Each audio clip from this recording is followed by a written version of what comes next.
മടിയിൽ കിടത്താൻ പറഞ്ഞു. മടിയിൽ കിടത്തിയ ഉടനെ തന്നെ കുട്ടിയുടെ അടുത്ത ഭാഗത്തെ കൈക്കാണ് പെട്ടെന്നൊരു ഇഞ്ചക്ഷൻ അങ്ങ് കൊടുത്തത്. ഇഞ്ചക്ഷൻ കൊടുത്ത ഉടനെ കുഞ്ഞി കണ്ണ് മേലോട്ടാക്കിയിട്ട് ആ ബോധം ആ സമയത്ത് തന്നെ പോയിനി. അപ്പോൾ അത് ആണ് അവിടെ അന്നേരം നടന്നിട്ടുള്ളത്. പിന്നെ പറഞ്ഞാൽ കുട്ടിയുടെ താടിക്കാണെങ്കിൽ മുറി ഇപ്പം നമ്മൾ കാണുമ്പോൾ ഇവിടെ ഒരു മുറിയേ ഇല്ല, ഒരു ചെറിയൊരു സൂചിയുടെ മുറി മാത്രമാണ് താടിക്കുള്ളത്. ഇത്രയും ഈ ഡോക്ടർമാരുടെ ഭാഗത്തുനിന്ന് ഇത്രയും വലിയ അനാസ്ഥ ഉണ്ടായ വകയിൽ അതിന് വേണ്ടുന്ന നടപടിയും കാര്യങ്ങളെല്ലാം സ്വീകരിക്കാൻ വേണ്ടി എല്ലാ അധികൃതരോടും പറയണമെന്നാണ് വീഡിയോക്കാരോടെല്ലാം നമുക്ക് പറയാനുള്ളത്. പ്ലാസ്റ്റിക് സർജറി നടത്തണമെന്ന് ആശുപത്രിക്കാർ ഇങ്ങോട്ട് പറയും. ഡോക്ടർ പറഞ്ഞിന്, ഡോക്ടറുണ്ട് അവിടെ. അപ്പോൾ പയ്യന്നൂർ ഒരു 11:30 പയ്യന്നൂർ എത്തുന്നു. ബേബി മെമ്മോറിയൽ ഹോസ്പിറ്റൽ പയ്യന്നൂർ എത്തുന്നു. അവിടെ എത്തി അവിടെ കുട്ടികളെ അവർ നോക്കിയിട്ട് അവിടെ ഇരിക്കാൻ പറഞ്ഞു, വെയിറ്റ് ചെയ്യാൻ പറഞ്ഞു. അപ്പോൾ ഡോക്ടർ ഓപ്പറേഷൻ തിയേറ്ററിലാണ് അങ്ങനെ പറഞ്ഞത്. അപ്പോൾ അവിടുന്ന് അത് കഴിഞ്ഞ് അവർ പെട്ടെന്ന് നഴ്സുമാർ വന്നിട്ട് പറഞ്ഞു, കുട്ടിക്ക് ഒരു വെള്ളമോ കാര്യമോ ഒന്നും കൊടുക്കാൻ പാടില്ല എന്നൊക്കെയാണ് പറഞ്ഞത്. അപ്പോൾ അത് പറഞ്ഞ പ്രകാരം അവരൊന്നും കൊടുക്കാണ്ട് കുട്ടീനെ എടുത്തിട്ട് അവിടെ ഇരുന്നു. 11:30 വരെ ഈ കുട്ടിക്കൊന്നും കൊടുക്കാനും പറ്റില്ല. കുട്ടി വരെ കരച്ചിലും ഇതായിട്ട് അവിടെ ഇരുന്നു. ആ 3:30 ഈ മറ്റേ ഡോക്ടർ വരുന്നു, മറ്റേ അനസ്തേഷ്യയുടെ ഡോക്ടർ വരുന്നു. ആ ഡോക്ടർ വരലും അപ്പോൾ വേറെ ഒരു ഡോക്ടറും കൂടി ഉണ്ട്, പ്ലാസ്റ്റിക് സർജൻ്റെ ആ ഡോക്ടറുണ്ട്, വേറെ ഒരു ഡോക്ടറും കൂടി ഉണ്ട്, സർജനും ഉണ്ട്. അങ്ങനെ 3 ആൾ കൂടിയിട്ടാണ് ഇതിൻ്റെ എല്ലാ പരിപാടിയും റെഡിയാക്കിയത്. അവർ 3 ആളും കൂടിയിട്ടാണ് ഇത് ചെയ്തത്. എന്നോട് അനസ്തേഷ്യയുടെ ഡോക്ടർ പറഞ്ഞത് എന്താ വെച്ചാൽ കുട്ടീനെ എടുത്തിട്ട് അമ്മ ഉള്ളിലേക്ക് വരണമെന്ന് പറഞ്ഞു. ഉള്ളിലേക്ക് കയറി മടിയിൽ കിടത്താൻ പറഞ്ഞു. മടിയിൽ കിടത്തിയ ഉടനെ തന്നെ കുട്ടിയുടെ അടുത്ത ഭാഗത്തെ കൈക്കാണ് പെട്ടെന്നൊരു ഇഞ്ചക്ഷൻ അങ്ങ് കൊടുത്തത്. ഇഞ്ചക്ഷൻ കൊടുത്ത ഉടനെ കുഞ്ഞി കണ്ണ് മേലോട്ടാക്കിയിട്ട് ആ ബോധം ആ സമയത്ത് തന്നെ പോയിനി.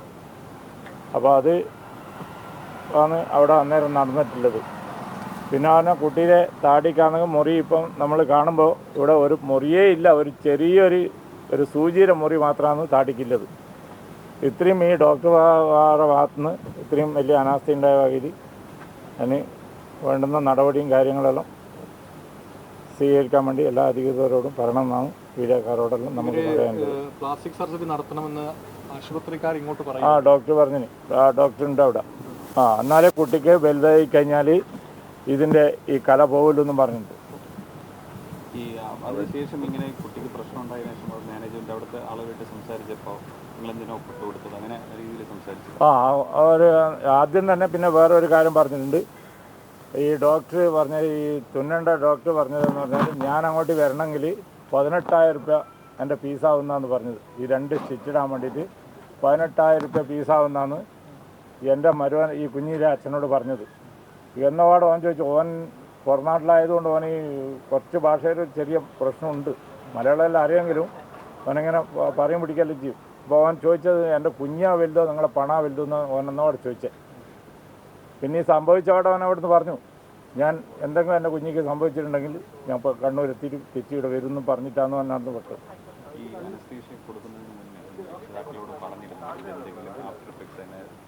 ഒന്നും ചോദിച്ചില്ല. ഇവർ ഒന്നും വെള്ളം കൊടുക്കാൻ പാടില്ല, ഒന്നും കൊടുക്കാൻ പാടില്ല എന്ന് മാത്രമേ പറഞ്ഞുള്ളൂ. അവർ പണം മാത്രം അവരുടെ ലക്ഷ്യം, വേറെ ഒന്നുമല്ല അവർ ചെയ്തു. കുഞ്ഞിനെ മയക്കിയിട്ടാണ് സ്റ്റിച്ച് ചെയ്യാൻ പോകുന്നത്, അതിനെക്കുറിച്ചൊന്നും പറഞ്ഞിട്ടില്ല. അല്ല, ഇത് കൊടുക്കുന്നുണ്ട് പറഞ്ഞു. കൊടുക്കുന്നുണ്ടെന്നേ പറഞ്ഞിട്ട് വേറെ കുട്ടീനെ പറ്റി ഒന്നും അന്വേഷിച്ചിട്ടില്ല.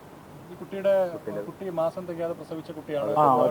ഒന്നും ഇവര് ചോദിച്ചിട്ടില്ല. ഒന്നും ഇവര് പറഞ്ഞതാണ്. പ്രീപെയ്ഡ് ബേബിയാണ്. അപ്പോൾ അറ്റ്ലീസ്റ്റ് ഒരു 3 വയസ്സുള്ള കുട്ടി മാത്രമേ ഇവിടെ പിന്നെ അനുസരിച്ച് കൊടുക്കുന്നുള്ള ഡോക്ടർമാരും പറഞ്ഞത് എന്നോട്. ഇപ്പോൾ നമ്മളൊരു കസിനും ഡോക്ടറാണ് ഇവിടെ ഉള്ളത്. അപ്പം 3 വയസ്സുള്ള കുട്ടിക്കെങ്കിലും മിനിമം ചെറിയൊരു ഇതിലാണ് ഡോസിലാണ് അനുസരിച്ച് കൊടുക്കാറുള്ളത് പോലും. അപ്പം ഇതിപ്പം പ്രീമെച്യൂർഡ് ബേബിയാണ്, മാത്രമല്ല 1.5 വയസ്സുള്ള ബേബിയാണെന്ന് ഇവർക്ക് അറിയാം. പിന്നെ എന്തുകൊണ്ടാണ് ഇങ്ങനെ ഈ ഒരു ഇതിൽ ഡോസിൽ അനുസരിച്ച് കൊടുത്തതാണെന്നാണ് ഞങ്ങളുടെ ചോദ്യം. കാരണം ഇല്ല, അവരെ സൈഡിൽ മാത്രമല്ലേ പറയുന്നുള്ളൂ. അവരുടെ സൈഡിൽ ന്യായം മാത്രമേ പറയുന്നുള്ളൂ. അവർ മറ്റുള്ള ഒന്നും പറയുന്നില്ലല്ലോ. ബാക്കി അവർ തന്നെയാണല്ലോ ഞങ്ങൾ ഇവിടത്തേക്ക് അയച്ചത്. അപ്പോൾ അതിനിവിടുന്നാണ് അവരെ പിന്നെ ഫോൾട്ട് മനസ്സിലാക്കിയിട്ട് അവർ തന്നെ ഞങ്ങൾ ഇങ്ങോട്ടേക്ക് അയച്ചത്.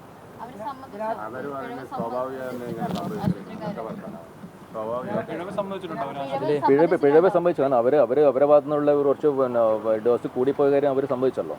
നമ്മുടെ അതിൻ്റെ പ്രൂഫും ഉണ്ട്, ഓഡിയോ പ്രൂഫും ഉണ്ട് അതിൻ്റെ.